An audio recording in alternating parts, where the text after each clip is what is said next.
Bom dia a todos, é um enorme prazer aqui estar podendo participar dessa pós-graduação. Gostaria de agradecer ao professor Cláudio, professor doutor Cláudio, que representa a CEUSG e a SBA. Então, o curso de pós-graduação em anatomia, que eu tenho certeza que o professor Cláudio e todos os outros desenharam um curso bem interessante para todas as pessoas. Enfim, aqui a gente vai homogeneizar, gostaria que vocês entendessem hoje, que nós vamos homogeneizar o conhecimento. Então, eu sei que tem professores aqui de longa data, com expertise com certeza maior que a minha, mas eu vou trocar algumas figurinhas com você. Então, a gente vai trocar figurinha. Então, os novos que estão iniciando, é uma linda carreira. Gostaria que vocês se sentissem bem à vontade, estudem bastante. A gente vai trocar muita figurinha quando a gente for para aí também. Na prática, vai ser muito melhor. O que eu vou falar hoje, talvez seja muita coisa, é muito conteúdo. Eu vou abordar anatomia descritiva, topográfica e aplicada no pescoço. Então, a gente vai falar de clínica, falar de exame físico, além da anatomia, falar de clínica. Então, eu vou dar uma anatomia aplicada, tá? Então, veja, essa pós-graduação, ela é um sonho da SBA e do professor Cláudio há um certo tempo. Então, gostaria aqui de parabenizar o evento, parabenizar a pós-graduação, parabenizar esse tipo de evento que deveria crescer mais no país para fortalecer a nossa sociedade. Bom, meu nome é Márcio Babinski, para quem não me conhece, né? Eu vou colocar aqui algumas para vocês entenderem a história com quem a gente se relaciona.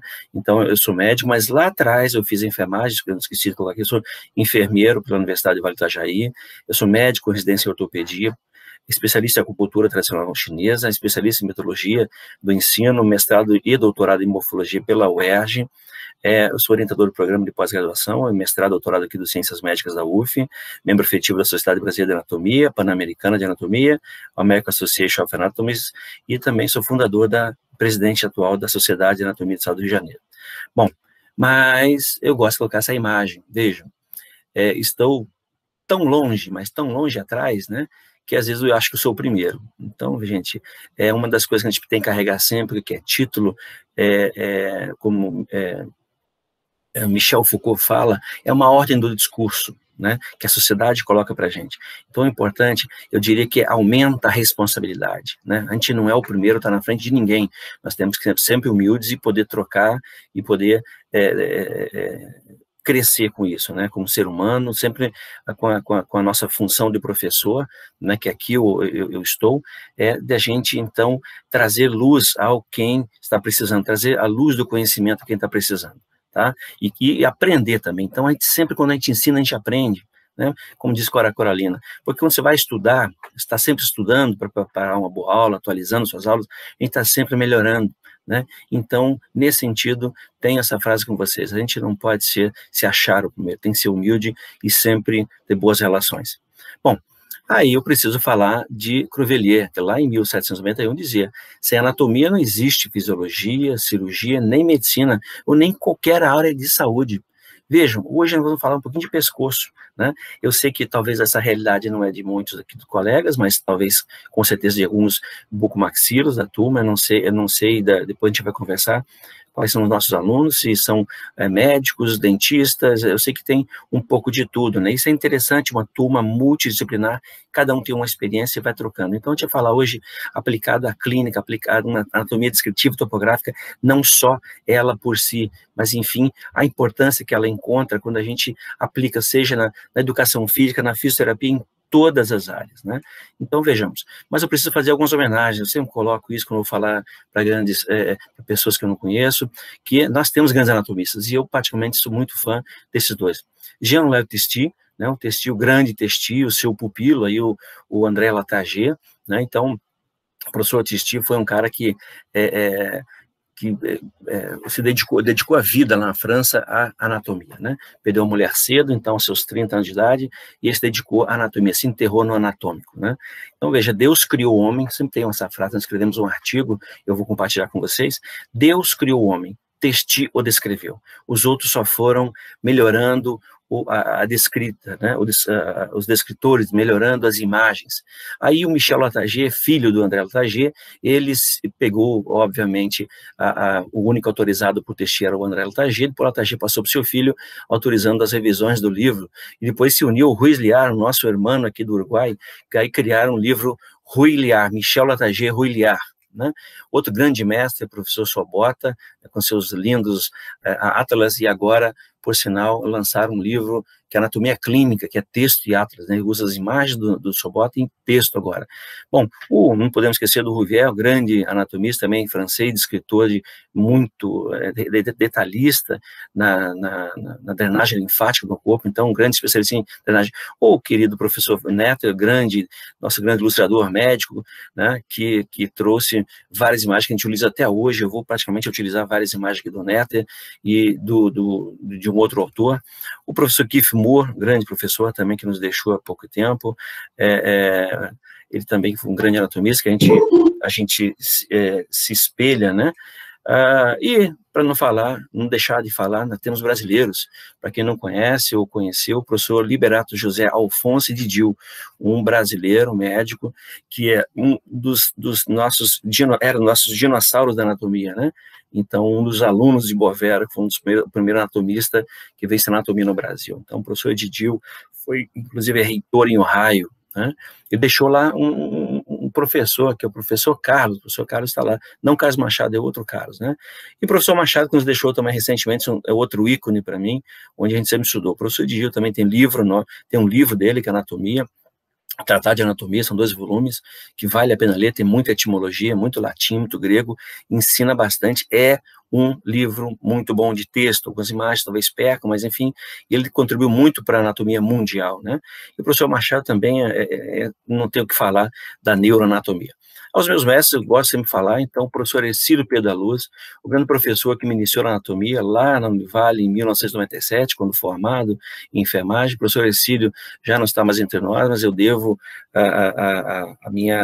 eu diria que a minha iniciação em anatomia a esse grande mestre, que foi contemporâneo do professor Prates, aluno do professor Dorico, e que foi, então, na realidade, um neto aí de Bovero, então, dessa escola de Bovero que iniciou. O professor Valdemar Silva Costa, meu grande orientador de mestrado, doutorado e de vida, um grande filósofo, o professor Valdemar Silva Costa, aqui da UERJ, que ainda está entre nós, graças a Deus, o professor Francisco Sampaio, acadêmico da Academia Nacional de Medicina, também um grande anatomista, que mudou a anatomia renal no mundo, e a técnica, sobretudo a técnica de invasão endurológica, né? E o professor Mandarim também, que eu tive grande satisfação de ser um dos meus professores na pós-graduação, que eu aprendi muito sobre estereologia, morfometria e anatomia também, com a CV e o francês, que é o que ele carrega. Agora, por último, o professor Rodrigo Mota é um colega ortopedista, que é um anatomista excelente, de mão cheia, é um ortopedista também reconhecimento mundial, e é meu professor de ortopedia diariamente, a gente opera junto, então eu trabalho com ele como auxiliar. Na realidade, eu sou professor de dedicação exclusiva da universidade, mas trabalho com esse grande mestre para a minha curva de aprendizado em ortopedia. Tá bom? Então, esses são os meus mestres. E hoje é dedicado a aula, então, ao professor Carlos Machado. O professor Carlos Machado é um grande amigo que nós temos nos Estados Unidos, que é um brasileiro, um médico cardiologista aqui do Rio de Janeiro. Ele faz muito bem essa cabeça e pescoço nos seus atos, seus desenhos. É um anatomista que desenha, ele disseca a sua peça. Para quem assistiu ele no nosso congresso, para quem não assistiu, depois eu vou disponibilizar aqui o link do YouTube, está no YouTube, a palestra que ele teve no nosso primeiro congresso da SAEG. Então ele disseca a peça, ele prepara a peça, ele estuda, para depois ele desenhar. Então eu diria que é um ilustrador médico da atualidade, o melhor que nós temos, e um dos melhores de todos os tempos, considerando desde dos desenhistas do Testi a, hoje em dia, aos desenhistas computadorizados, mas ele ainda é do pincel, né? Então, vejam, é um excelente anatomista. Ele não se diz anatomista, mas ele é anatomista, sim, tá? E daqui do Brasil. Então, temos que valorizar, né? Se observarem todos os desenhos do livro do Neto, sobretudo algumas edições para cá, da terceira, quarta edição para cá, mas sobretudo a sexta, sétima, tem muitos desenhos, inclusive revisitados por ele, que era do professor Neto. Então, hoje ele é, na realidade, não diria substituto, um continuador dessa arte da anatomia. Bom, o sumário da nossa aula de hoje, então vamos falar sobre algumas considerações gerais, generalidades do pescoço, vamos falar das faces dos seus compartimentos, compartimento vertebral, então ósseo mioarticular, compartimento visceral, onde a gente vai falar então de esôfago, vamos falar de traqueia, vamos falar de faringe, vamos falar de laringe, vamos falar uma parte do esôfago que está no pescoço também, e vamos falar então do compartimento arterial, o neurovascular, naquela bainha carotídea e com todos o seu conteúdo.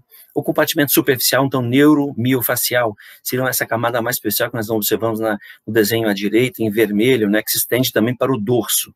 Né? Então, hoje eu acredito que a gente vai falar praticamente até a camada visceral, parte dela, na próxima a gente aborda. Em todas essas camadas, compartimentos, né, vamos falar da topografia, correlações anatômicas, morfologia, biomecânica, inervação, irrigação, drenagem venosa, linfática, premissas radiológicas. Eu não sou radiologista, mas precisa, algumas coisas são bem anatômicas, então anatomia radiológica, aplicações clínico-patológicas e cirúrgicas. E aí vamos falar de variações anatômicas num segundo momento, na próxima aula, porque temos que ter o conhecimento do normal, revisar o normal, para quem já conhece, e depois a gente vislumbrar as variações anatômicas que estão aí para testar os cirurgiões, para testar nós durante uma aula prática. Então a gente vai falar de variações anatômicas.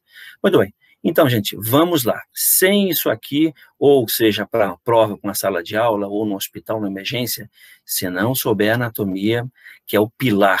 Grave essa frase, eu sempre digo isso, sempre disse, anatomia é a nossa amiga, a nossa colega de todo dia, seja na clínica, seja na cirurgia, e também na sala de aula, né, que é onde começa tudo isso. Muito bem, então vamos às generalidades. O pescoço, gente, é o pescoço do latim, então cervix, é essa região estreitada, né, aqui que une a cabeça ao tronco, uma região que tem uma coluna vertebral, então, muito delgada, que acaba sofrendo com o tempo, se de um modo em que a gente não saiba usar bem o corpo, a ergonomia está aí para ajudar, mas enfim, então veja, eu tenho a coluna vertebral que suporta o crânio, né, e tem um grande envelope aqui no pescoço de forma quadrilátera, então que envolve então uma coluna de ar, uma coluna digestória, e aí vários elementos importantíssimos que transitam no pescoço, que correlacionam esse crânio a essa caixa torácica, a esse tórax, né? Então transitam aí no pescoço, e eu sempre disse, o pescoço a gente é igual um círculo, você tirou a lona, que é a face superficial com platisma, tem um grande espetáculo embaixo. Nós vamos abordar aqui, inicialmente, por compartimentos. Eu quero que vocês entendam, então, por compartimentos. Os livros sempre trazem anatomia, eu tenho que trazer um pouco diferente. Trazem por plano, né, falando, chega no pescoço, falou face superficial, musculatura, e aí entra nos trígonos. Nós vamos primeiro abordar os planos pelas faces, por conta da aplicação clínica cirúrgica, e que vocês podem dar esse molho nas suas aulas, os novos estão começando, né, mesmo não sendo cirurgião, mas da aplicabilidade, né? Eu sempre, quando comecei a anatomia, eu era enfermeiro, eu sempre dava aplicabilidade, sempre aprendi assim, e aí eu sempre identificava, olha, eu não sou médico, mas é importante para isso, vocês vão saber um dia. Então não quer dizer que você não é médico, você não possa citar, né? O livro está citando, então siga isso. Muito bem, então ele tem forma quadrilátera, ele tem variações no seu formato, né? Então veja, ele tem, essas variações podem ocorrer devido ao biotipo, à idade, ao sexo, então a idade vai variar, nós temos aí um platismo, uma face superficial fica muito mais frouxa, veja como é mais tensa, tem bastante colágeno, tecido conjuntivo aí, né, no jovem, então essa face superficial é um grande emaranhado, então, desse tecido conjuntivo frouxo, gordura e presa ao epitelial. Veja como é diferente ao pescoço, né? Aqui nessa vista anterior do homem e da mulher, com a proeminência laríngea já é bem diferente. O que aparece bem evidentemente é o esternocleidomastoide aí. Então veja como ele é mais... E na mulher também dá uma certa elegância, né? Algumas mulheres, muitas roupas, percebam no dia a dia, na superfície, como às vezes algumas roupas expõem o pescoço, né? Então e isso é elegante, deixa um pescoço bem bonito, bem tratado, né? Então, vejam aqui as variações que ocorrem. Então, veja, nós podemos ter variações de biotipo, né? De etnia também, percebam que esse pescoço... quem não lembra do Mike Tyson, tinha um pescoço muito musculoso, muito... Ele não tinha nada diferente de nós, a mesma quantidade de vértebras, de músculo, mas era muito trabalhada, não somente o pescoço, como a musculatura do dorso da região cervical.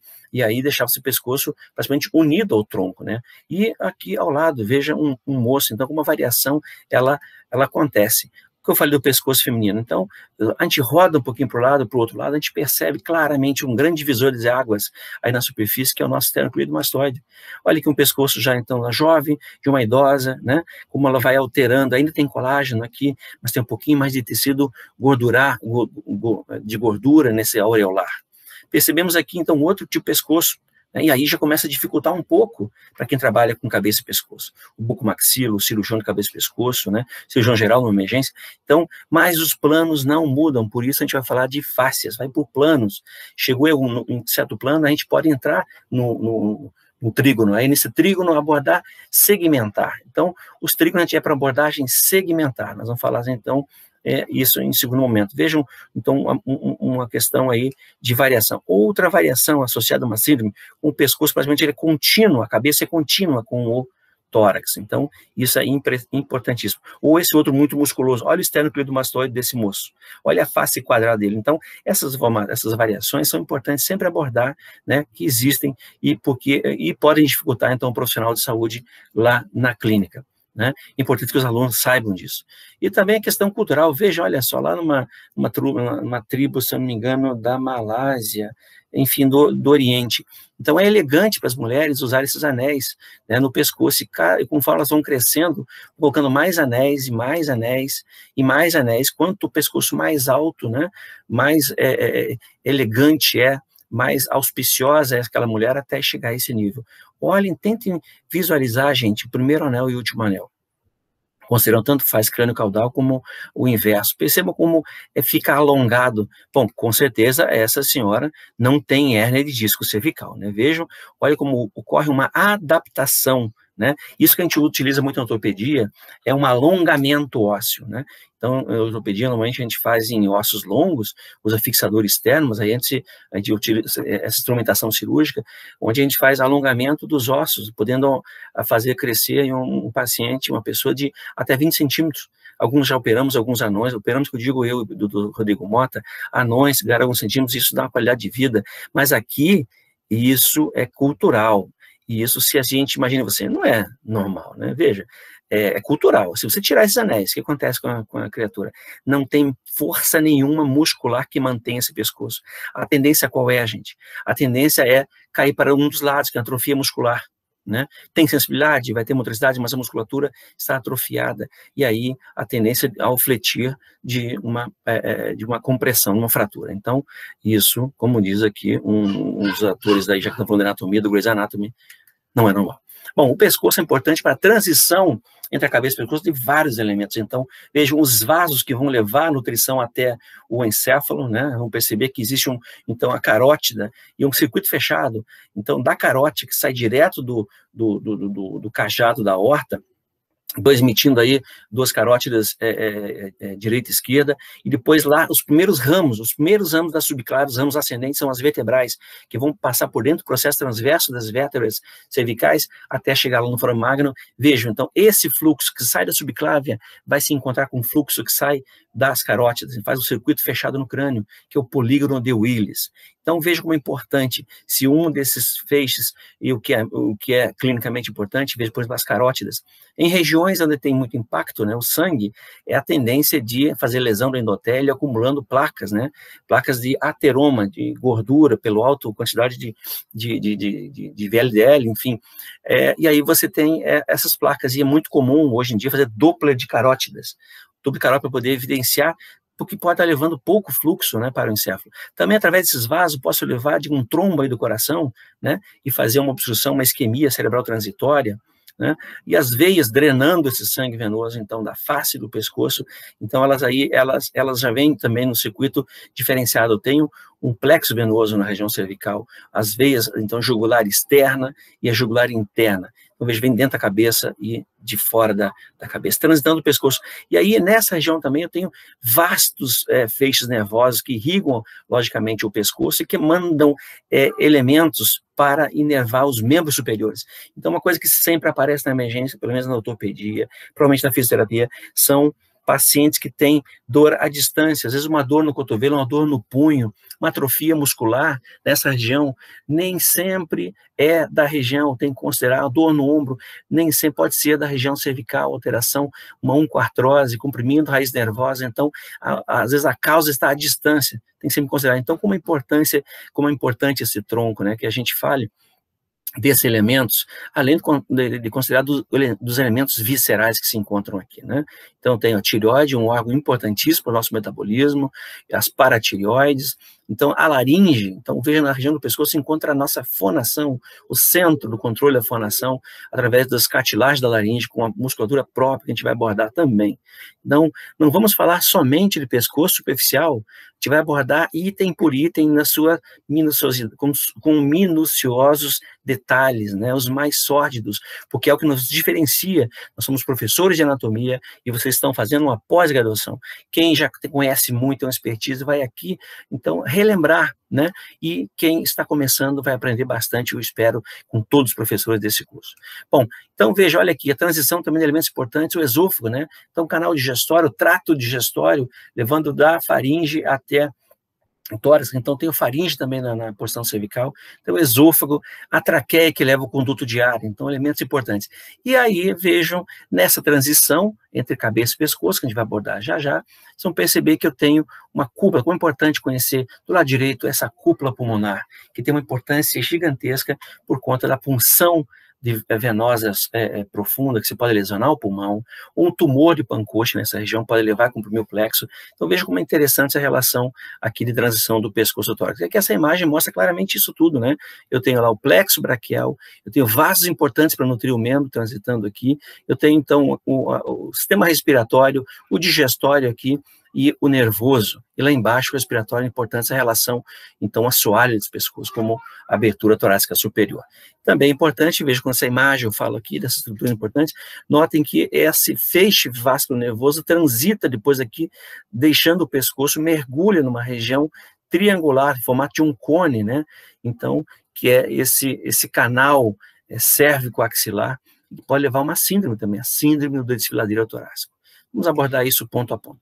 A valiosa importância clínica cirúrgica, observando esse pescoço, eu tenho alguma coisa na tireoide, gente. Tá aumentada, né? Olhou aqui, é diferente de um pescocinho gordinho, né? Então aqui eu tenho nódulo da tireoide aumentado. Eu posso ter um hipertireoidismo, um bócio aumentado, com hipo ou hiper, mas na realidade, então eu tenho um bócio aumentado, uma hiperfunção, hiperplasia celular aí. Tem que se investigar isso, né? Vejo aqui cicatriz, gente, do que é muito comum, talvez aqui no Rio de Janeiro é bem comum, soltar pipa no Brasil inteiro, né, os pandorgas, algumas regiões, assim é chamado, soltar pipa, só que existe uma cultura de passar cerol no fio, né, então é pó de vidro, gente, para poder o que está lá brincando, concorrendo com um colega, e aí vem, pum, derruba a pipa do colega. Só que isso, aqui é no meio urbano, né, então está do lado de uma pista, uma autopista, tem moleque soltando pipa, e aí acontece esse cerol, quando passa um motociclista nessa região, o que acontece? A tendência, ó, veja, está em linha, então passou aqui um fio de pepune, quase cortou, né? Então, diferente de um esgorjamento que acontece aqui. Então, veja, olha aqui essa outra imagem interessante, não vivenciamos isso aqui, mas traumas são todos os tipos. Lá na Espanha, olha, esse moço aqui, então, sofreu um pouquinho. Mas vejamos, ele sempre foi vilão, né, com o touro. Agora, o vilão aqui, ó, era vilão sempre o toureiro, agora o touro, mas passou bem na região do pescoço. Então, a gente olhando assim, já dá para imaginar o que lesou, né? Então, ou aqui no pescoço, como é importante também a gente visualizar, notem algumas manchas no pescoço, tem algumas pessoas que têm umas manchas no pescoço, isso denota um início, né? O início quando você vê a pessoa tem uma alteração do metabolismo de diabetes. Tá? E aqui a gente tem uma perfuração de arma branca no pescoço, também dá para ter uma ideia, conhecendo a anatomia do pescoço, através da anatomia de superfície, dá para ter uma ideia do que foi lesado. Tá? Então veja, e aqui um acidente, então, na realidade, um trauma, né, um esgorejamento, mas com vida, o paciente está com tubo, a traqueotomia, então, direto, tá?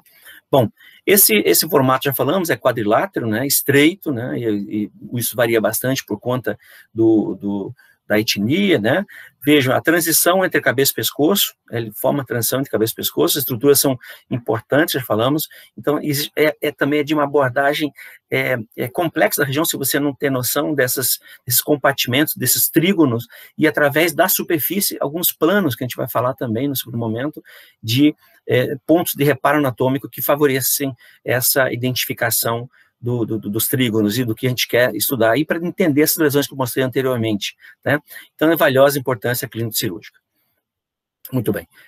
Os limites do pescoço, quais são? Esse desenho aqui, muito bonito, então eu digo, se eu pegar o livro do Testi e usar Netter, Sobota, e usar o Gray, que tem os desenhos computadorizados, Gray, não o Henry Gray, o Richard Drake, né, que eles usam o Gray Anatomia, você consegue, em 3D, ter uma noção melhor para poder entender. Então, vejamos, o limite superior, ele tem a margem inferior da mandíbula e uma linha horizontal que vai do ângulo da mandíbula até o processo mastoide. Então, entendam que eu estiver falando aqui de faringe, vou estar falando alguma coisa que parece cavidade de boca, lá de face, não. Estamos falando do pescoço ainda, então ele limita até o processo mastoide, né? O limite inferior, então, veja, eu tenho uma face superior da clavícula, né, até o acrômio da escápula, e esse limite inferior. O anterior, limite dessa linha mediana anterior do pescoço, e a posterior, então, a margem do músculo trapézio lá atrás. Então, o trapézio, e aqui a clavícula, o acrômio, isso lá, coluna posteriormente, anteriormente o externo e as clavículas. Então, aqui faltou na linha anterior eu comentar, então, que existe dessa margem inferior, aqui também, o externo, né, limita, então, esse pescoço. Então, vejam, separamos aí essa região para falar. Então, aqui é imprescindível que possamos falar, veja, essa divisão, esse grande músculo que transita aqui, gente, lá da porção external, a porção clavicular, que a gente chama de clavícula de Cleido, que significa chave, né, então, esternocleidomastoide. E aí tem alguns autores que descrevem o esternocleido-occipitomastoide, porque ele se prende ao processo mastoide e umas extensões que podem variar bastante, se prendendo ao occipital, né? Então, vejam, aqui, e posteriormente, eu não havia falado, mas também tem um limite, que seria a linha nucal, tá? Mastoide e linha nucal. Então, o esternocleidomastoide, esse elegante músculo aqui, grande, que está aqui no pescoço, um músculo que todos os alunos adoram decorar, e vai com, enfim. Então, ele é importante para dividir esse pescoço em duas grandes áreas, né, em dois, aqui falando de trígonos. Um trígono anterior, né, que nós conseguimos visualizar aqui, que seria da onde? A margem anterior do esternocleidomastoide, né, até a linha mediana, aqui no centro, e eu tenho a margem inferior da mandíbula. Então, eu tenho o trígono anterior esquerdo e o direito, que forma um grande V no pescoço. E lá, posteriormente, então, vou ter a margem posterior do esternocleidomastoide. Nós vamos encontrar aqui a clavícula como margem inferior e a margem anterior do escaleno. Então, aqui, vejam, tem um triângulo. Então, os livros trazem como triângulo. O trígono não é o termo mais correto, mas, enfim, triângulo. Ele tem a base voltada ao posterior para a clavícula e o ápice voltado, então, para a junção miofacial aí do músculo esternocleidomastoide com o músculo trapézio. Já, por sua vez, o trígono anterior, então, ele tem uma base alargada, que está na mandíbula, e seu ápice, apotroápice, então, lá na fúcula external, na junção dos dois esternocleidomastoides. Então, é importantíssimo que a gente sabe diferenciar. Então, um grande elemento aí que divide esses dois trígonos, então, é o esternocleidomastoide, né? Olha só a origem, a inserção dele, né? E lá a inserção, e ele acaba criando, então, esses dois espaços para nós, né? E, anteriormente, tem esse grande V cursando, então, na superfície, bastou ele estender um pouco a cabeça, eu consigo visualizar a margem anterior, né, de cada lado. Aqui eu tenho a margem inferior da mandíbula, então eu tenho o trígono anterior. Então, esse trígono anterior, grande, com seu lado esquerdo e o lado direito, né? Tem alguns autores que dividem ainda em trígono anterior, esquerdo ou direito, ou somente falando lado. E ele se estende, observando aqui, a mandíbula vai ter a margem posterior da mandíbula, até lá em cima, gente, até o processo mastoide, né? Então, eu pego aqui toda essa região e margem anterior. Isso é o trígono então anterior, e aqui está o posterior, que não está bem triangular, então a gente, mas tem suas variações, é só um desenho para demonstrar a vocês. Então, aqui o trígono anterior ele é muito mais acessado, então tem mais a face superficial aqui, né? E envelopando esse esternocleidomastoide. Depois a gente vai ter que, aqui, depois da superficial, adentrar na face profunda para poder identificar os elementos laterais. Aqui uma dissecção, então uma vista anterior desse trígono no cadáver, onde eu tenho claramente retirada a pele aqui, eu visualizo as margens anteriores do esternocleidomastoide e uma face superficial aqui. Aqui ela foi retirada do esternocleidomastoide, que ela envelopa, e do lado, então, nessa face, quem atravessa ela, por sua vez, é a nossa veia jugular anterior, né? Aqui transitando sobre a face cervical superficial. Aqui retirado parte da face superficial, dessa face superficial, também chamada de face de Colli, né, um epônimo. Eu vou deixar bem claro, a gente vai falar bastante da terminologia anatômica, que é a nossa terminologia, que é a nossa, digamos assim, consenso em termos anatômicos, mas eu não posso deixar de falar dos epônimos, porque isso é importantíssimo saber da história dessa estrutura. E os livros médicos vão utilizar sempre o epônimo. Nessa outra imagem eu consigo visualizar bem, então, o ramo da tireoide anterior aqui, e já a musculatura supraioide e infraioide, desprovido, então, de fáscia, né, esse trígono anterior. E lá, tirando esses músculos, já identificamos aqui alguns elementos importantes, então, já no compartimento, né, já tirei a fáscia superficial, estou numa face pré-traqueal, já evidenciando, então, a tireoide aí, com até uma porção piramidal aqui ascendendo, e uma veia tireoide anterior, lá uma jugular, ok? Então, vejam, aqui numa vista lateral, esternocleido, né? Retiramos, e aqui nesse trígono posterior, observem que já tenho aqui uma jugular externa transitando nessa face superficial, cruzando o nosso esternocleidomastoide. Né? E aqui embaixo eu já consigo visualizar alguns nervos que brotam, então tenho como referência a metade, exatamente da metade aqui do externo, na margem posterior do esternocleidomastoide, que vão brotar alguns nervos cervicais e um craniano, tá bom? Então preste atenção nesse ponto, um ponto-chave aqui para reparo anatômico, seria mais ou menos na altura do promontório, desculpa, promontório não, da proeminência laríngea, então na margem posterior, na metade dele, eu vou ter brotamento de nervos quando nós estivermos dissecando lá essa face superficial. E aí, retirada a face superficial, eu tenho que tirar a face profunda que envolve esses músculos, porque aí atravessam os feixes nervosos, né, nessa região cervical para inervar essa musculatura, e também aqui o plexo braquial, o tronco superior, e o ventro inferior do omoioide. Então aqui já estou numa face profunda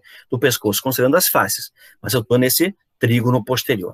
A gente vai sempre estar falando das duas coisas. E essa bela imagem aqui, conseguimos visualizar, então, o pescoço desprovido, então, de musculatura e de fáscias, já mostrando, então, aí os elementos vasculonervosos, né, e a traqueia com a tireoide, um músculozinho também já ali da laringe, e lá a transição dos músculos escalenos com os grossos feixes nervosos, como o plexo braquial. A gente vai abordar ponto a ponto. Então, mais uma vez aqui, gente.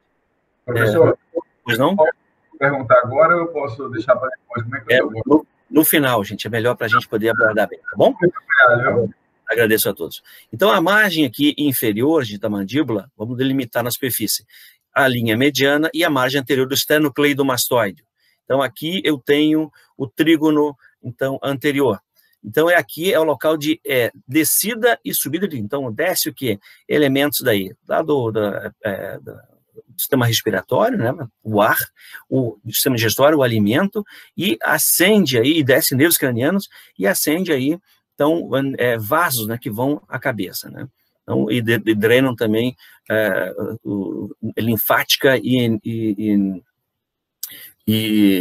venoso. Então, é essa região aqui, tá? Região anterior do trígono. Então, agora, o trígono posterior, que eu ver aqui, o trígono posterior, eu tenho lá a margem, então, superior da clavícula, né? Eu tenho a margem posterior do esternocleido, a margem anterior do trapézio, então desenhei o trígono posterior, né? Está ele aqui.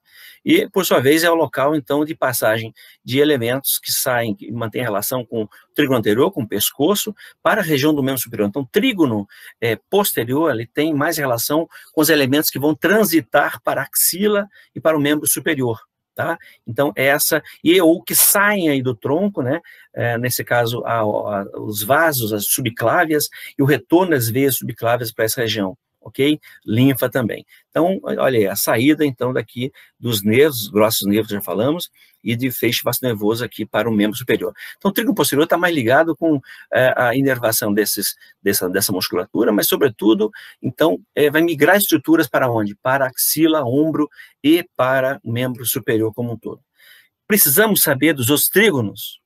Obviamente que sim. Então, a gente vai agora abordar uma subdivisão. Somente eu vou classificar, somente vamos delimitá-los e a gente vai abordar no final, depois, topograficamente, como nós havíamos comentado no início.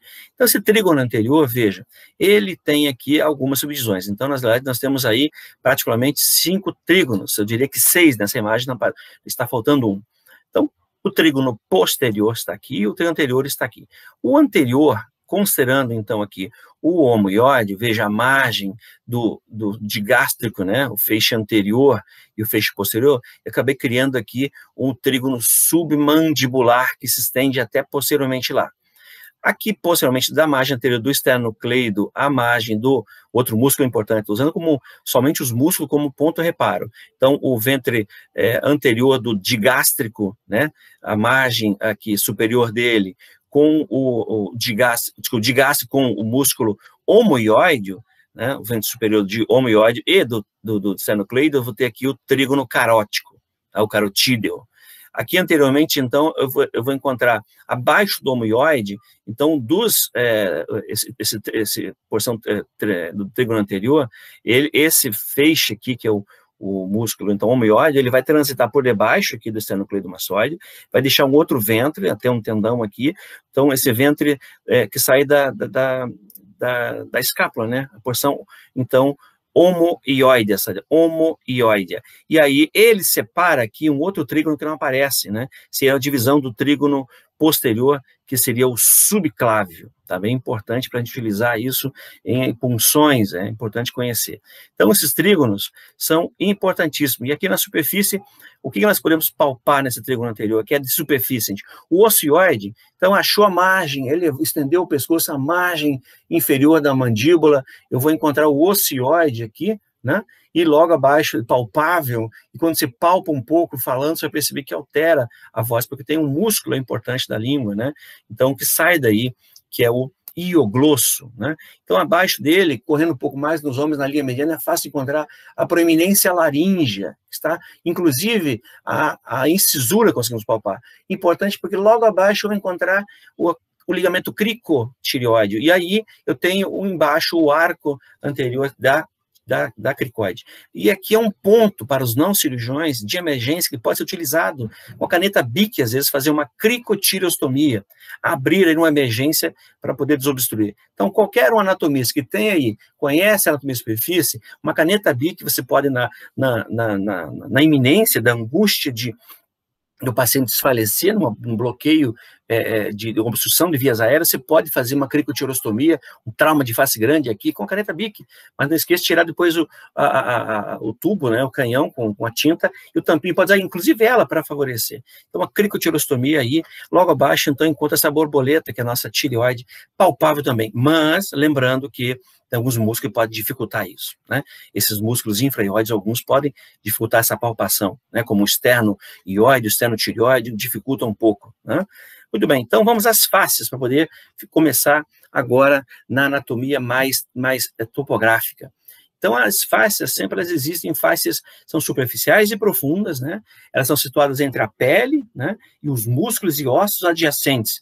E essas superficiais, as profundas acabam criando conexões que criam septos musculares, né, e compartimentos musculares, quando se fala em pescoço, quando se fala, sobretudo em membros, né, membro superior e membros inferiores, tem compartimentos são importantes, até no trauma, para as síndromes compartimentais, né. Então, vejam, essas faces, eu tenho aqui a superficial, uma tela subcutânea, né, essa face superficial também chamada de face de Colli, então ela sai da pele, o tecido epitelial aqui, com vários ligamentos de Cooper que se encontram aqui, e ela mergulha aqui com tecido, formando tecido aureolar, que preenche de gordura. E é nessa fase que nós encontramos alguns ramos superficiais na inervação do pescoço, que a gente vai falar mais à frente.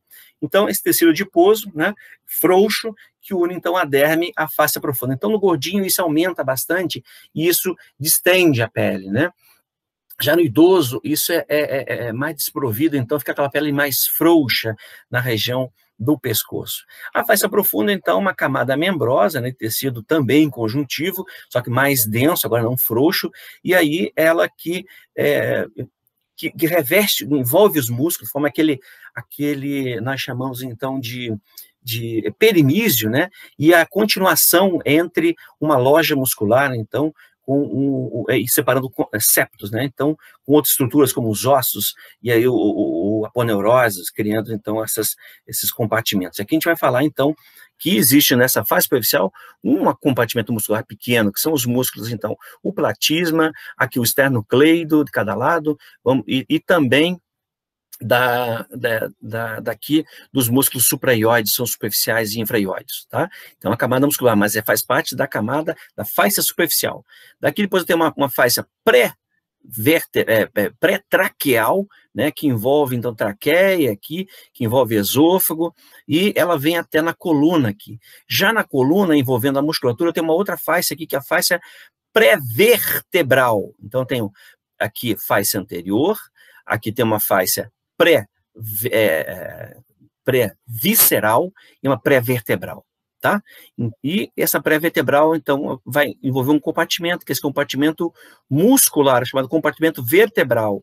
Esse compartimento aqui do lado, que é o anterior, que é o compartimento visceral. Lateralmente, vamos encontrar a bainha carotídea nessa região aqui, com a veia jugular interna, a carótida, nervo vago, então a bainha carotídea aqui, que através dessa face, dessa fáscia, atravessa, então, vários feixes vastos nervosos, e anteriormente a face superficial.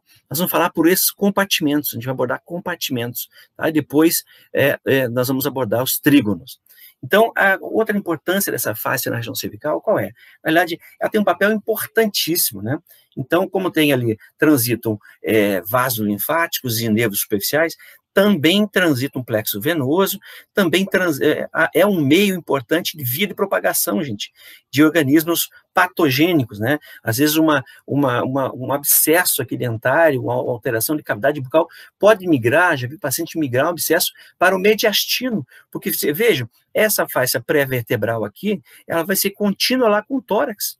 Nós vamos abordar isso mais à frente. Tá? Como é importante, tanto desse desenho esquemático, nós podemos visualizar aqui do lado esquerdo as fáscias, né? Nesse caso o azul, que eu falei para vocês, a fáscia superficial, veja lá, envelopa, que é a musculatura superficial, o platismo está mais na superfície, ele está mais acima dessa fáscia. Eu tenho aqui, que é a fáscia de Colli, né? Eu tenho, aqui que se fala, Colli, eu tenho, então, essa musculatura. Aqui eu vou encontrar a fáscia pré-vertebral, pré-traqueal, que envolve a traqueia, e envolve as vísceras, né? Eu chamei antes de fáscia visceral, mas na realidade ela é pré-traqueal.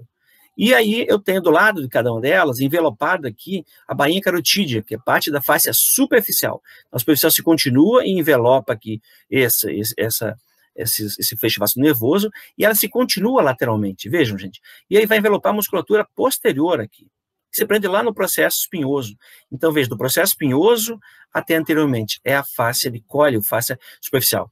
Ela se envolve, ela se projeta, então, para envolver a bainha do feixe vasto nervoso, a bainha carotídea, e depois eu tenho, independente aqui, essa fáscia vertebral, agora por sua vez. Lembrando aqui que eu vou ter um espaço importante retrofaríngeo, também é local de migração, de infecção, e vejam que isso favorece o cirurgião de cabeça e pescoço entrar por essas regiões, por essas faces, por esses compartimentos, né? Então, tem planos anatômicos que favorecem a cirurgia, a entrada. E também, por que a cirurgia, eu falo, gente? Por que a clínica? Não estou puxando a sardinha para lá, é que nós ensinamos anatomia para quê? É para um profissional, futuro profissional de saúde, em diferentes áreas, né? Então, aqui nesse compartimento vertebral, vamos falar dos ossos, das articulações, dos ligamentos, vamos falar da medula cervical, vamos falar da musculatura, né? Nesse primeiro momento, somente a parte anterior, a posterior dorso, no segundo momento, e aqui também dos nervos, né? Então, hoje vamos começar aqui falando dessa face. E no outro plano, no córtex sagital mediano, a vista lateral, você consegue observar lá. Então, no pescoço, essa face cervical, ela sai lá do osso ióide, né, e se prende aqui ao externo, né, ao manúbio do externo. Então, aqui ela está, essa superficial. E lembre que ela envelopa a tela posterior. Então, ela sai no plano anterior aí, para esse plano mediano, do ióide ao processo espinhoso das vértebras cervicais. Então, essa face superficial de Colli. Percebam vocês que existe, então, aqui uma lâmina fininha aqui embaixo, né? E ela está à frente de quem? Dos músculos ióides. É um desdobramento dessa face superficial. Então, aqui os supraióides, aqui os infraióides. Agora, a partir daqui, da tireoide, envolvendo a glândula tireoide, saindo da cartilagem, envolvendo a glândula e toda a traqueia e toda a sua extensão, mediastino, né, leia-se mediastino, então anterior, essa face pré-traqueal, né, pré-traqueal. Então vejo, eu posso ter aqui uma tireoide mergulhante, eu vi uma paciente com tireoide, que no pescoço era um bócio aumentado, mas não dava para ver, mas no raio-x ela tinha uma tosse, um pigarro constante. Aí você vê, que diacho é isso, gente? Faz uma radiografia, tu vê um grande pelota aqui. Pô, pensei na hora um timoma. Né, mas aí se estende para o pescoço, a radiografia, você vê que a tireoide mergulhou para cá, uma tireoide mergulhante, comprimido o nervo laríngeo. Então é aqui que eu falei para vocês que transita quem, gente? Pode transitar, é um sítio, né, de transição aí e implantação de micro-organismos formando abscesso ou drenando abscesso, desde um dente, cavidade bucal até o mediastino. E veja que ela envelopa lá atrás, ela se encontra posteriormente, essa face traqueal, ela envolveu tudo, envelopou, até na faringe lá em cima, né? E aqui já chamada, então, de pré-traqueal, né? É a porção posterior, então, dessa pré-traqueal, que nós chamamos de fáscia bucofaringe. Na verdade, nessa outra imagem anterior aqui, percebam, né? Aqui eu tenho essa pré-traqueal, e aqui eu encontro esse espaçozinho, então, a fáscia bucofaringe anterior e a posterior, que a gente consegue visualizar aqui. E notem que eu tenho uma pré-vertebral aqui lilás. A pré-vertebral, lembra, sai do corpo da vértebra anteriormente e termina lá no processo espinhoso também, né? Então, nós conseguimos visualizar aqui o espaço retrofaríngeo, também importante em migração de uma lesão. Aqui uma criança cai, está com um pirulito, um palito, ou nós, está no churrasco, lá o cara meio alcoolizado, caiu, está com um palito, aquele churrasco de palitinho, né, e está na boca, cai e perfura aqui a faringe, né, a bucofaringe, eu estou no espaço do retrofaríngeo, e aí eu posso migrar a infecção para cá. Ou uma criança com pirulito. Então, ou também era uma via de acesso aqui importante da neurocirurgia, que não se utiliza tanto mais, para chegar na coluna da ortopedia também, coluna especialista em ortopedia, de você chegar na coluna, né, no corpo anterior das vértebras cervicais. Mas devido a essa retrofaringe, esse espaço retrofaringe, podendo a infecção e migrar, então optou-se por outras regiões, lá pelos compartimentos mais baixos, né? Então, lá embaixo, esse compartimento retrofaríngeo, ele continua, então, veja que se une com a fáscia pré-vertebral. Muito bem, lembrando, então, desse termo que alguns livros antigos trazem. Aqui, maior aumento, estou chamando a atenção dessa fáscia bucofaríngea, né, e aqui a lâmina petraqueal. Então, essa fáscia posterior da bucofaringe, petraqueal, e aqui eu tenho, então, esse branco, o espaço retrofaríngeo, cavidade retrofaríngea. E aqui o músculo longo do pescoço, que está... Então, nesse compartimento vertebral, né, já o corpo ligamento longitudinal anterior da coluna e já a sua coluna. ok? Então, anterior, uma vista geral, então essa musculatura aqui, ela está na face, na camada compartimento superficial, a gente vai mais abordar agora, porque na dissecção é esse plano que você tem, então, da superficial até chegar a essa região. Mas alguns cirurgiões, de cabeça e pescoço, eles entram, bucomaxilo, às vezes é um trígono direto, tá bom? Então, compartimento vertebral. Vamos falar inicialmente das premissas biomecânicas. Eu até vou atentar que gostaria que alguém me avisasse em tempo, quando nós tivemos 1 hora de aula, corrida, a gente dá uma paradinha para poder tomar água e tirar algumas dúvidas. Então, as premissas biomecânicas da coluna. Então, veja, a coluna vertebral, gente, ela é um eixo do corpo, preciso falar de toda ela para poder entender a cervical, né? É um eixo, né, do corpo que deve conciliar, então, 2 imperativos importantes. Nós temos aí um imperativo mecânico, os imperativos mecânicos contraditórios, né? A rigidez que ela tem que manter, né, porque ela mantém o neuroeixo, tem uma medula ali dentro que comunica com o encéfalo, e tem que ter gente? Flexibilidade, porque nós temos, então, os membros superiores, nós giramos o tronco, nós fletimos o tronco, nós estendemos o tronco, então tem que ter a flexibilidade. E a flexibilidade do eixo, então, é devido à sua configuração de múltiplas, por isso são múltiplas vértebras sobrepostas. Imagina, se não precisasse ter essa mobilidade, bastaria ter um tubo ósseo só, contínuo, que fosse um grande fêmur aí, era o suficiente, né? Mas não, tem que ter flexibilidade. Então, Papai do Céu caprichou muito bem. Então, esse conjunto de vértebras estão unidos por ligamentos. Vejam, então, aqui a proporção do eixo, né? Quando se considera a coluna em 3 pontos, né? Vejam, tem aqui as curvaturas, e, diante disso, então, o eixo de gravitacional aqui, percebam que eu tenho, na coluna cervical, a coluna ocupa praticamente 1/3 dessa massa, né, desse quadrilátero da região cervical. Já no tórax, ela 1/4, e já mais a lombar, ela está praticamente metade, ela está situada na metade do tronco, né? Então, a lombar da metade do tronco, a torácica 1/4 desse tronco ela é ocupada, e aí lá em cima a cervical é 1/3, é ocupada então pela coluna. Tá? Então, esse é um pilar central do nosso tronco. E elas apresentam as colunas que nós já conhecemos, então, a curvatura sacral, uma curvatura é uma lordose lombar, uma cifose lombar, e uma lordose torácica. Aqui, então, veja essa curvatura sacral, uma cifose dorsal e uma lordose cervical. Né? E ela está centrada aqui. Saiu desse plano translador para um dos lados, então tem uma escoliose. Então é importante, durante a filogênese, isto o percurso, então, da nossa espécie, da nossa evolução humana, né, desde os pré-hominídeos até hoje, a passagem dessa posição de quadrúpede para bípede trouxe uma retificação, né, trouxe peso de compressão, a gravidade em si, então uma retificação com uma inversão e a lordose lombar. Então, a primeira que nasce nessas operações é quando a gente começa a caminhar, quando a criança se apoia, fica na posição bípede do lado do sofá, né, nos primeiros marcos da infância, e aí ela já desenvolve essa curvatura, então, lombar, a primeira, por conta dessa... Há quem diga na literatura que é a cervical, porque começa a firmar o pescoço melhor e ficar sentadinho. Sim, eu diria que as duas. Então, a criança fica sentadinha, mas o peso de compressão desenvolve bem mais, ela é bem mais prominente, então, na lombar aí. Então, na ontogênese, então, a filogênese é considerado, então, as espécies, né? Agora, no nosso caso, na ontogênese, veja, aqui, recém-nascido, então, ela é côncava, para frente, a letra A, né?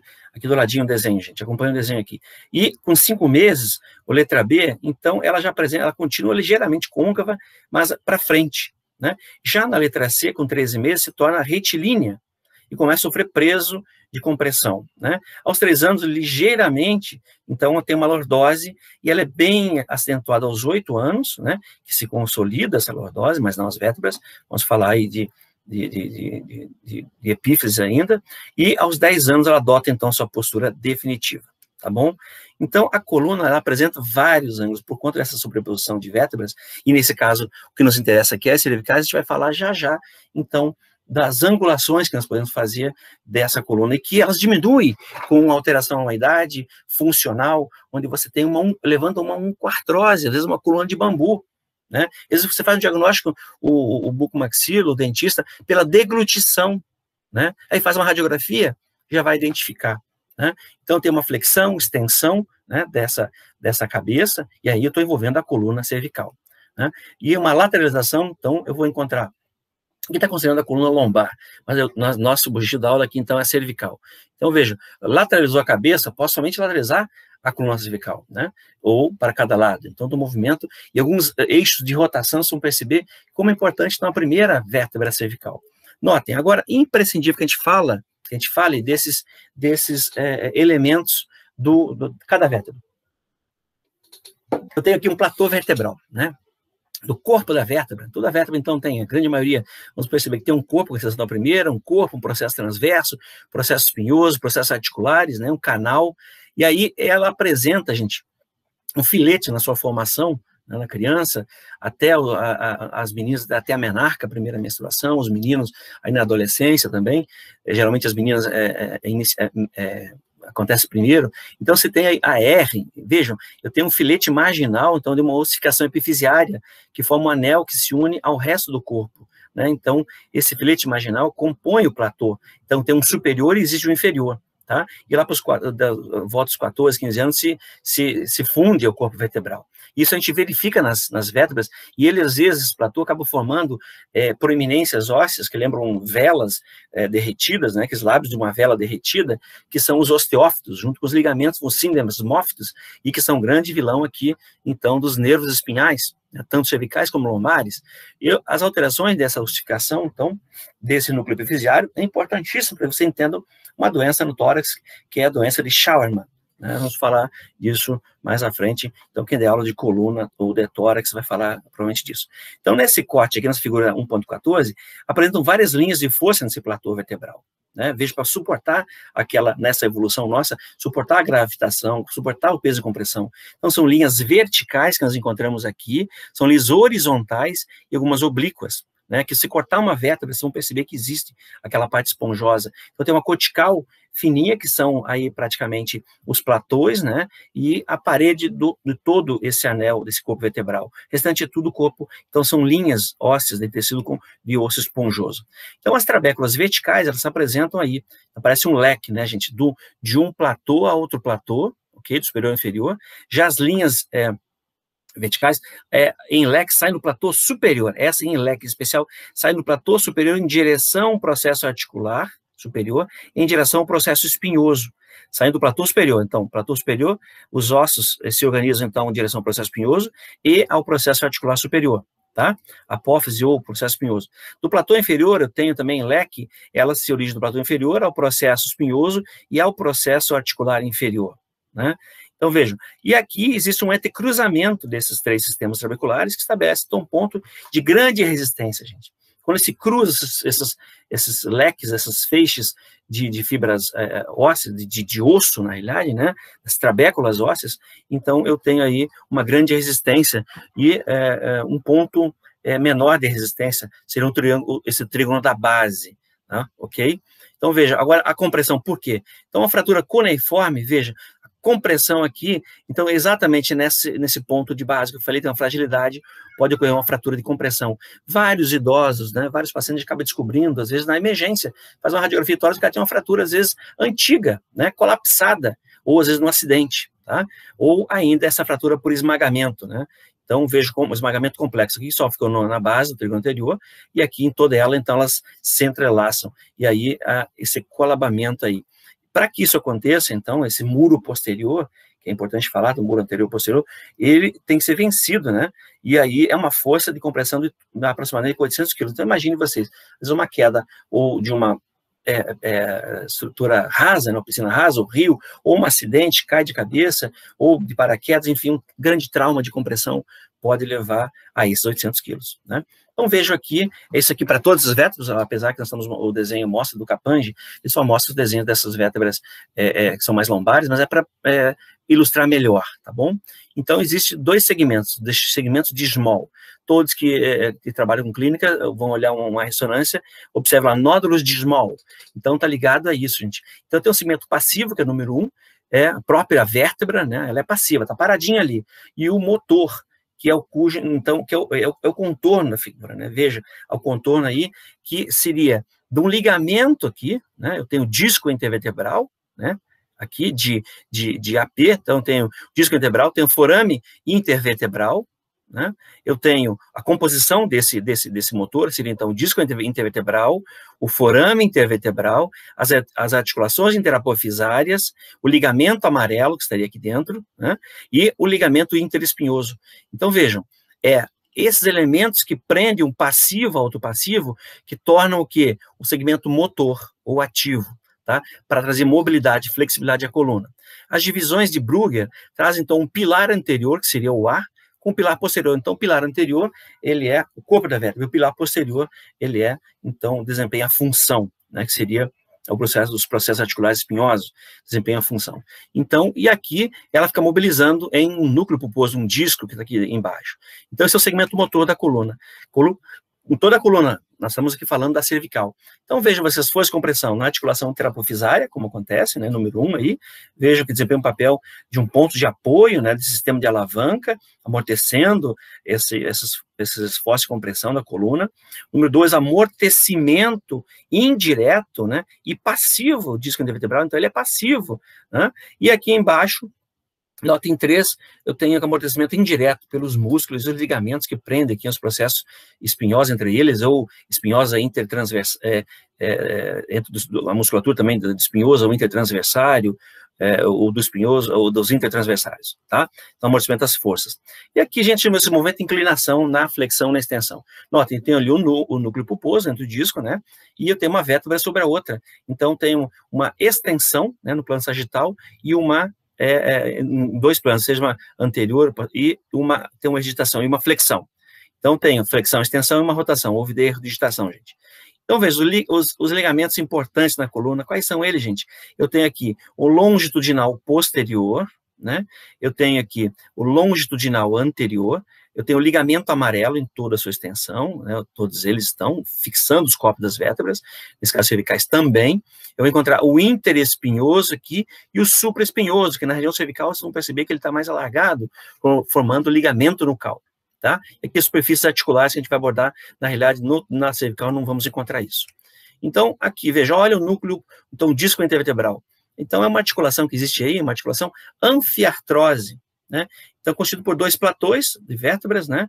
E que são sobreadjacentes umas às outras, né? Adjacentes, e o compartimento inextensível, né? São os platôs vertebrais de cima para baixo. E no meio tem um disco intervertebral. Esse disco, então, ele tem um núcleo pulposo, né? Que está em azul, no centro, bem no centro dessa vértebra, desse platô, e aí ele é formado por vários anéis concêntricos, né, que formam, então, um disco importantíssimo. Ele tem uma parte central, então, esse pulposo, que 80% ele é praticamente água, né, hidrófilo, com matriz extracelular. Eu tenho dermatansulfato, heparansulfato, ácido hialurônico, queratansulfato, e não tem nervo no seu interior, é importante, tá? Então, o disco, ele em si, não dói. Tá? É a compressão sobre as raízes nervosas ou a medula. A parte periférica, então, são os ânulos fibrosos, né? Ou anéis fibrosos. Então, são uma sucessão de camadas, né? Que são concêntricas, cuja a direção das fibras, então, são oblíquas e cruzada entre elas, né? Então, são camadas verticais na periferia, mais verticalizadas. Então, aqui, vejam nesse desenho, mais verticalizadas. Depois elas vão ficando o quê? Vão ficando mais oblíquas e entrelaçadas em direções opostas até o núcleo pulposo, para conferir mais força, né? Então, é imprescindível esse conhecimento. Vamos, então, falar da coluna vertebral, que é esse compartimento vertebral. Essa coluna vertebral, a gente falou inicialmente da biomecânica, agora dos acidentes, né? Em especial, e a aplicação clínica dessa. Então, veja, as vértebras cervicais, ela apresentam uma anatomia diferenciada de C1 e C2, já são diferenciadas, né? E tem as outras, são as vértebras atípicas, né? São diferentes, e as típicas, então, da terceira à sétima vértebra. Então, elas apresentam geralmente um processo transverso, né? Para passagem da artéria vertebral, então todas as vértebras praticamente, pode ocorrer variação das mais inferiores na entrada da artéria, então é esse processo transverso, com o forame aqui no processo transverso que nós encontramos, né?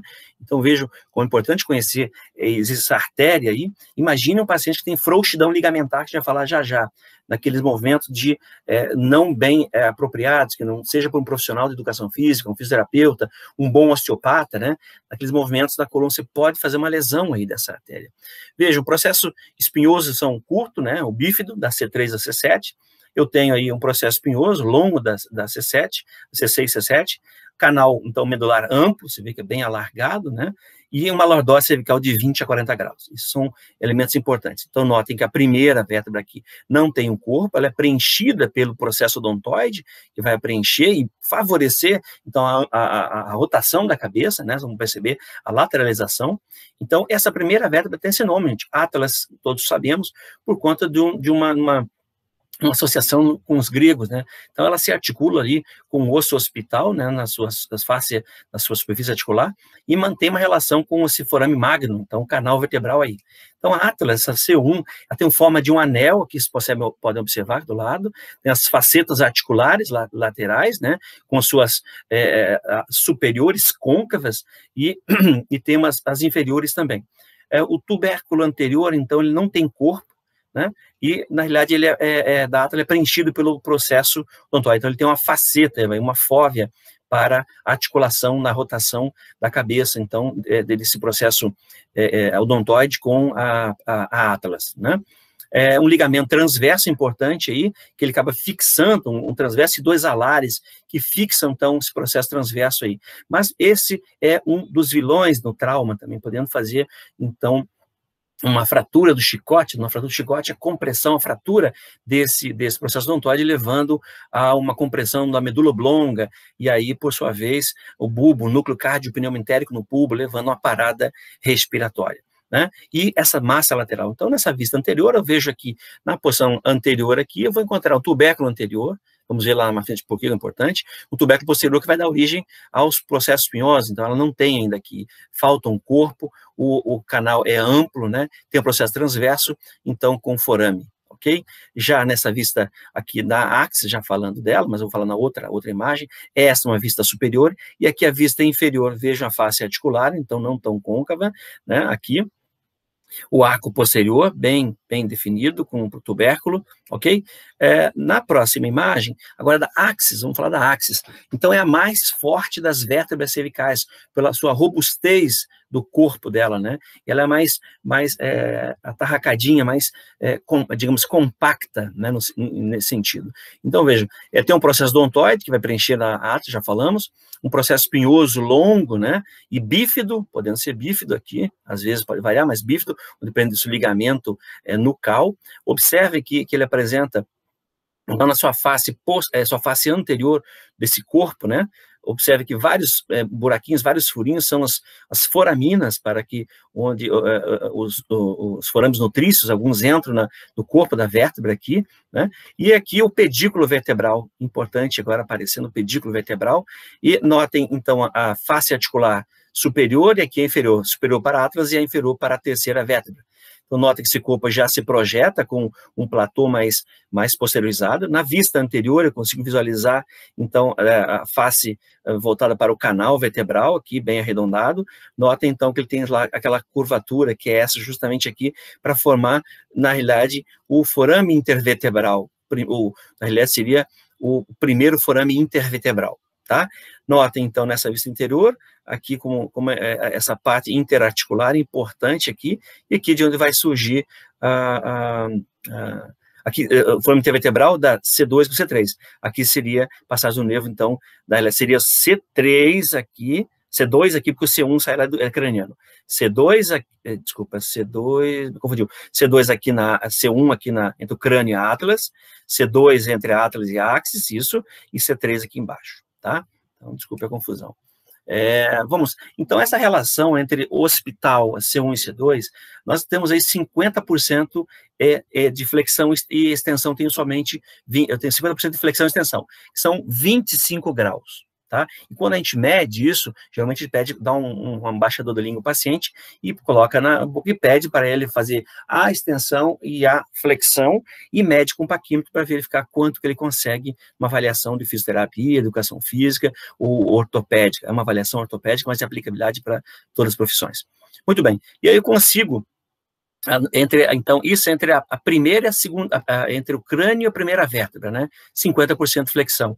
E entre a C1 e C2, então, tem 50% de rotação axial do seu eixo. Então, com a caneta também eu vou conseguir aí em torno de 80 graus na rotação. E o movimento combinado C1 e C2, a migração axial. Então, percebo aqui, gente, que eu tenho 130 graus, né, aqui da cabeça como um todo, mas a coluna, ela atingiu na extensão 25 graus, né, e aí 80 graus que estão percebendo nessa rotação, tá? Então, essa relação é importante entre o occipital, que é mais, então, é uma articulação sinovial, que tem pouco movimento entre a atlas e a axis, mas o maior movimento de eixo é que é feito, então, entre o dente com a atlas, né? E aqui eu vou ter um ligamento importante, que a gente fala deles agora. Então, veja, a fixação da atlas e da axis acontece, então, por alguns ligamentos. Então, o dente se encontra aqui, preenchendo o corpo, né, dessa atlas que não existe. Um ligamento transverso, já falamos da atlas, né? Veja, tem uma bainha sinovial aqui, e prende-se transversalmente, de lado a lado aqui da vértebra, eu vou encontrar dois ligamentos alares, né, que favorecem a rotação. Então, tem uma cavidade articular anterior e uma posterior com bainha sinovial, com líquido, então é uma articulação sinovial por conta dos movimentos que nós já falamos.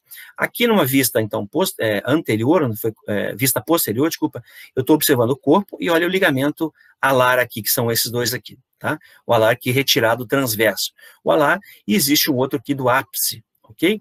Então, essa anatomia importante de uma radiografia simples de um trauma, né, que envolva a região crânio-cervical.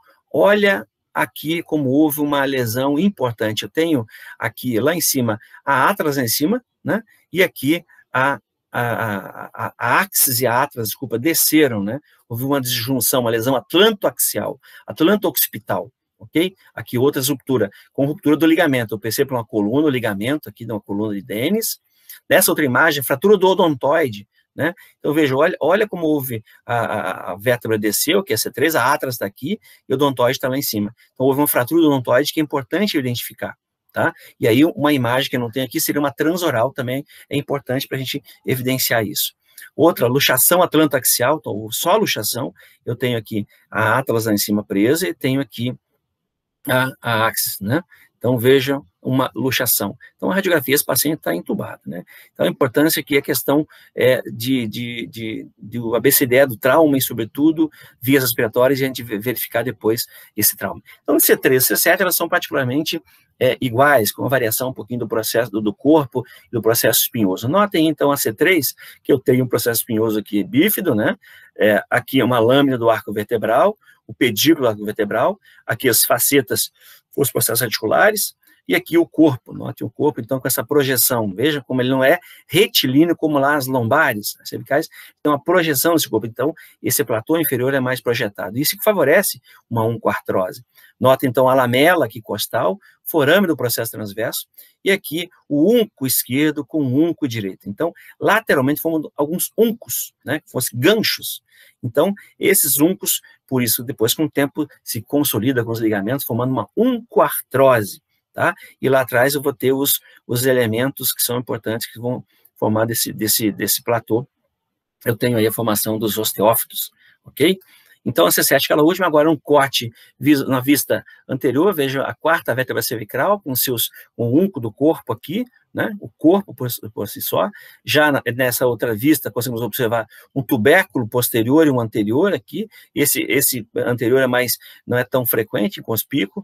E vejam aqui que eu tenho, não é tão evidente, mas o arco é feito por conta do forame, mas pode ocorrer má formação, tá?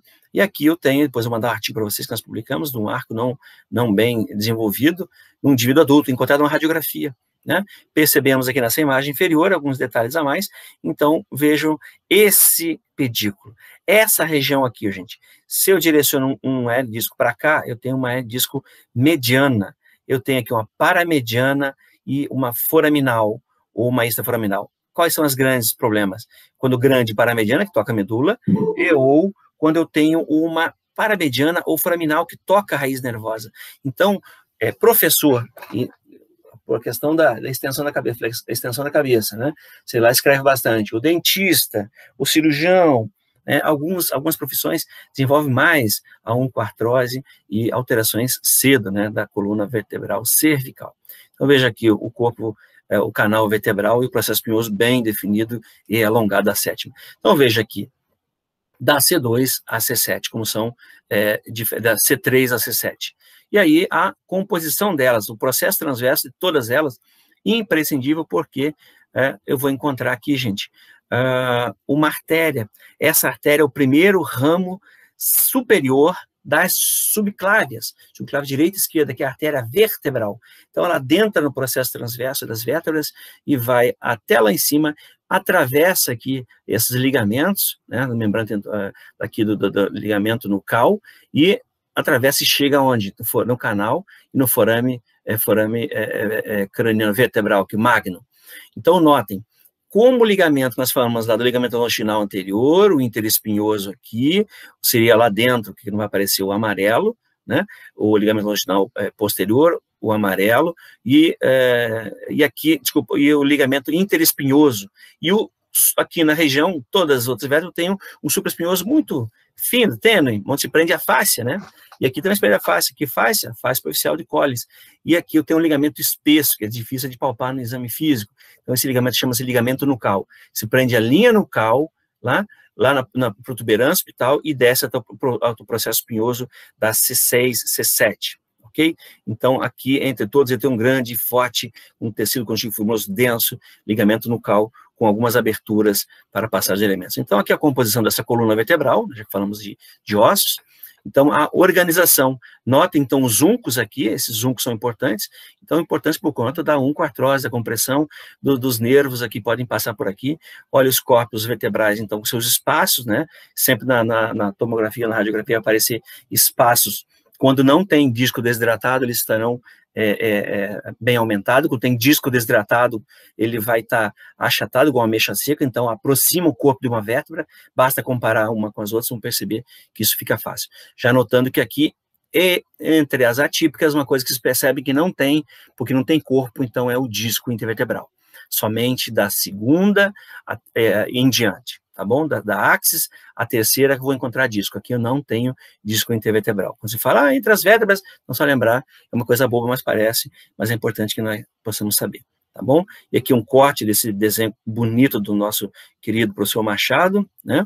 Veja, então, essa relação importante aqui daquelas trabéculas que eu falei para vocês antes, né? Do direcionamento dessas trabéculas ósseas, né? E com o tempo, acabam desidratando também. Tá?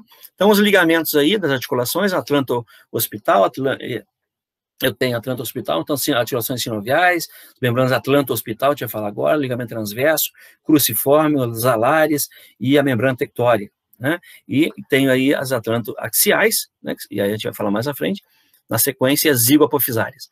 Então, aqui, veja o ligamento nucal, né? A primeira vértebra, então, está se prendendo lá ao osso hospital, a base lá do crânio, né? Então, notem vocês o tubérculo faríngeo muito íntimo aqui, a gente vai ver que vai falar da faringe daqui a pouco, ou na próxima aula.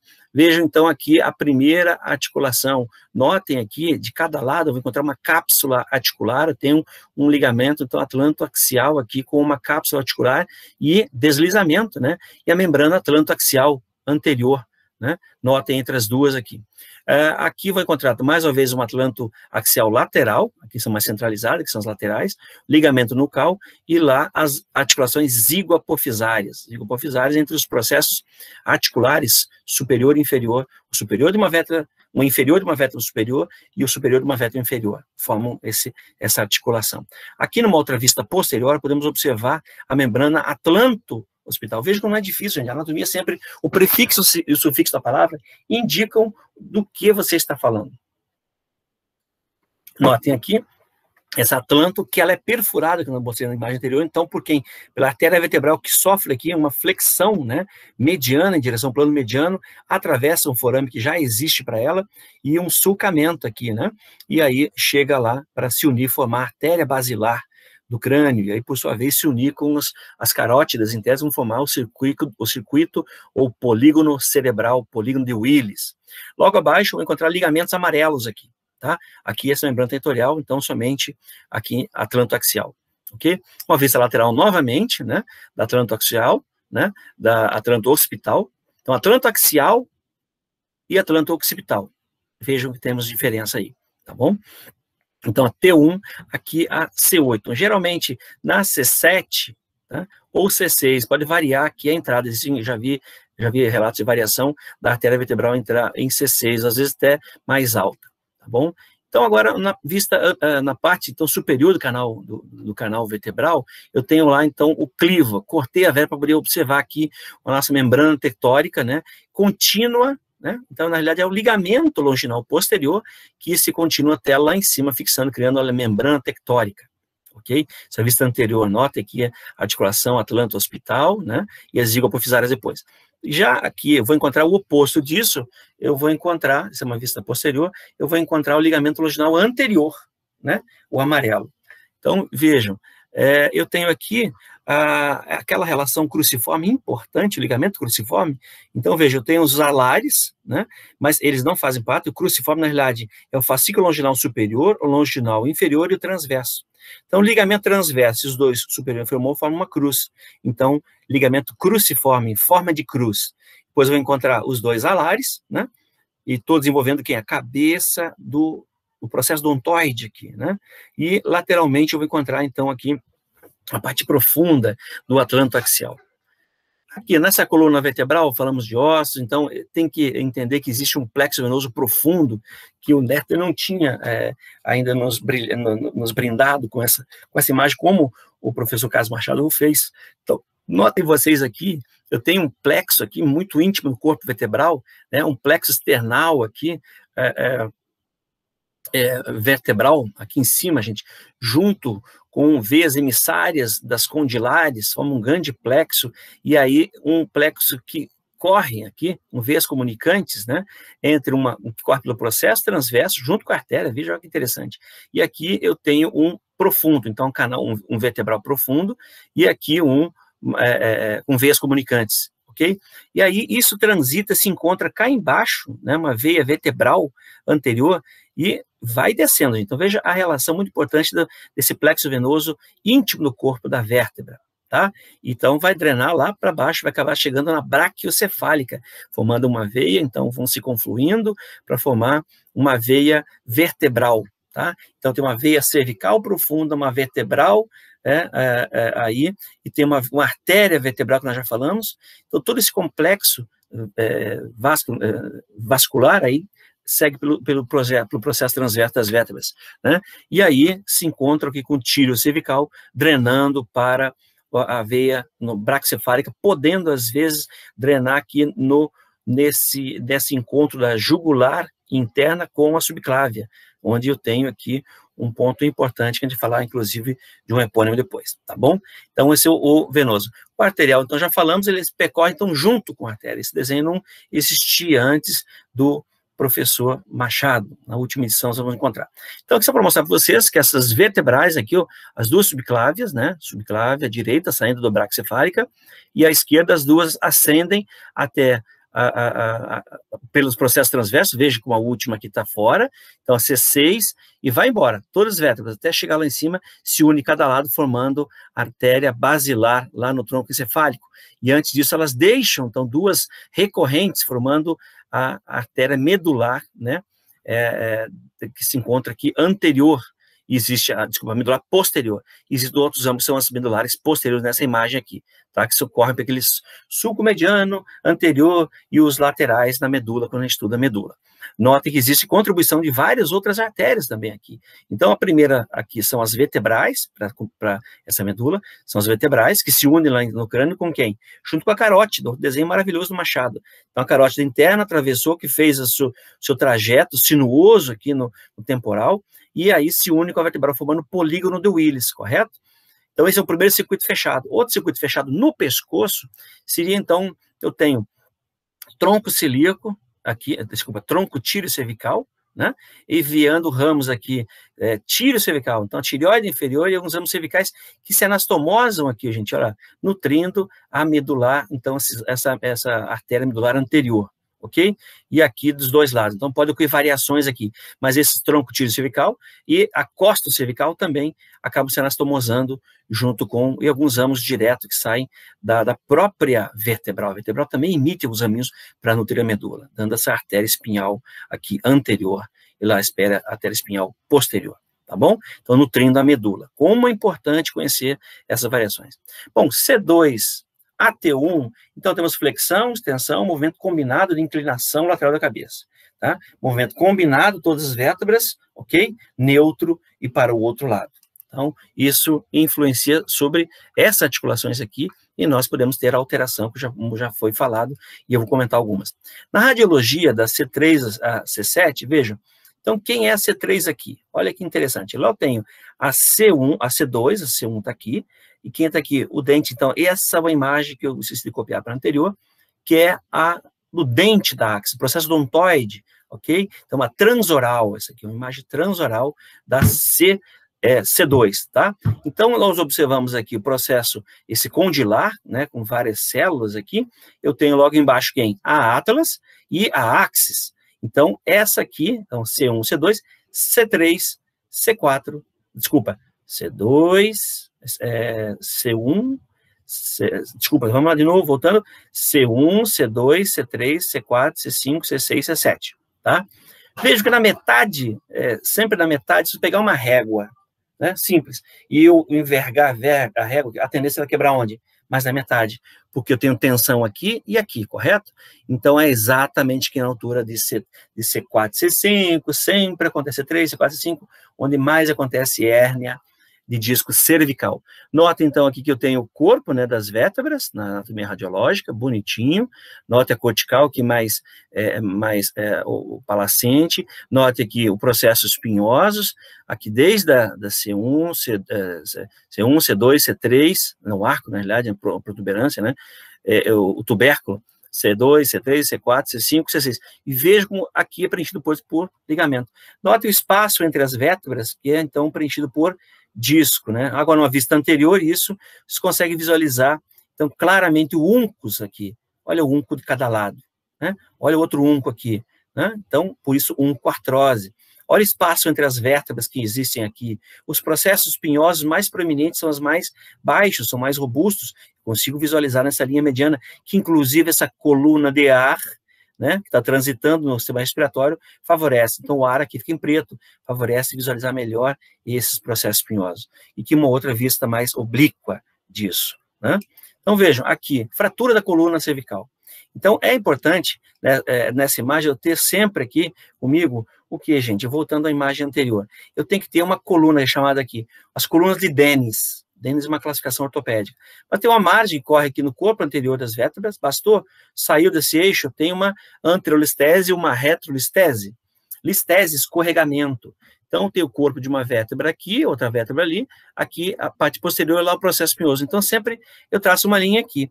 E aí é importante, essa coluna aqui chamada de coluna anterior, coluna média, coluna posterior. A coluna anterior de Dennis, então, é composta pela metade do corpo da vértebra, anterior até a metade da vértebra. Da metade da vértebra até o ligamento longitudinal posterior, aqui, e os processos articulares, é a coluna média, e a posterior, na realidade, todos os processos espinhosos. Então, colunas de Dennis, é importante a gente identificar isso para verificar espondilistese, fraturas. Aqui, notem vocês, nessa imagem muito interessante do livro do professor, agora não estou me lembrando, mas eu vou passar para vocês depois, enfim, vamos lá. Como é importante esse nível vertebral para poder entender depois mais pescoço, a gente vai falar de vértebra, né? E para entender exame de imagem também. Vejam, C3 praticamente nivelado, se o indivíduo não tiver uma alteração aqui, anomalia, né, vertebral, C3 está nivelado com quem? O corpo? Com o ocioide. C4 e C5 nivelado com a cartilagem tireoide e C6 com a cartilagem cricoide. Então, nós vamos perceber depois, C5 e C6, é importante para definir quem que é faringe, quem é laringe, né? E, sobretudo, essas delimitações do pescoço. Nesse outro desenho, que é muito bem interessante, também ele mostra o nível de C6, a vértebra C6. Se eu tornar C6, vejam, Aqui, como é importante para as relações das estruturas vasculonervosas, olha o homoioide, saindo lá do ocioide até aqui na escápula. Então, veja ele transitando aqui, a artéria, as relações da tireoide com essa C6, né, os seus lobos, né, e notem vocês aqui as relações com o músculo e com a artéria. Depois a gente vai falar de topografia, a gente vai falar bem dessas relações, tá? Importante essa relação também, essa vista posterior, com o nervo laríngeo recorrente, com o gânglio cervical simpático inferior, tá? Imprescindível isso numa via cirúrgica, por isso que muitos pacientes às vezes acabam voltando afônico, ou por lesão do recorrente, ou às vezes lesão nervosa do simpático aí. E a relação do esôfago, né? Quando começa a porção, nós vamos falar também do esôfago, ele está no pescoço, a porção cervical. Bom, a C7, como é importante também, junto com a C8, né? Veja, a C7 aqui, eu tenho C7 vértebra, desculpa, T1. Olha como é interessante, o ângulo aqui entre a jugular, final da jugular interna com a subclávia. A subclávia está marcada aqui por quem? Pela subclávia, né, por estar de baixo, subclávia, e aqui a importância disso é esse ducto torácico, vai desembocar exatamente aqui, ou pode variar, é uma tese muito linda do professor Célio, que é o nosso presidente da SBA. Ele pode variar aqui na jugular, ou na subclávia, ou até na braquicefálica aqui, mas geralmente ele entra nesse ângulo, que esse ângulo aqui, então, o cara definiu, é chamado de ângulo de Pirogoff. Ângulo de Pirogoff é o ponto, então, dessa drenagem. Então, aqui estamos no nível cervical vendo as relações. O espaço retrofaríngeo, então, ósseo é entre os ossos e aquelas membranas, lembram? Então, ele está à altura de C3, né? Ele tem mais ou menos 3,5 milímetros, né? É o espaço dele, a cavidade. C4 é 5 milímetros, ele fica maior, né? C5, C6, C7, ele fica variando então de 15 a 20 milímetros. Então, é um espaço importante, é uma via de acesso na emergência, mas enfim, uma cirurgia ortopédica de coluna, ou da neurocirurgia, ou da bucomaxilo, então vocês podem acessar, e é importante conhecer, então, esse espaço retrofaríngeo também, ponto de migração de micro-organismos patogênicos. Notem, então, as fraturas de coluna cervical. O que nós notamos aqui, gente? Houve uma listese, né? Uma fraturazinha aqui nessa vértebra, C6, aqui é C7, nota uma listese, uma anterolistese. E o corpo vertebral, que numa imagem está aqui, você vê que está mais à frente. Então, você está correndo uma tomografia, uma ressonância, você vê que aqui vai correndo essa margem do corpo vertebral, que a pouco essa margem está mais para frente. Opa!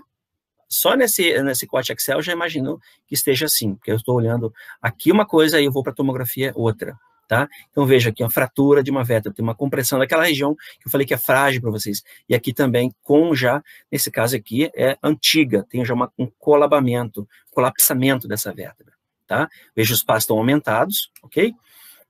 E nesse caso, instrumentação cirúrgica na emergência é colocar pino e tração encefálica. Ou é a instrumentação cirúrgica, isso que não é o motivo da nossa aula, mas é lembrar que, então, existe a instrumentação cirúrgica, tá?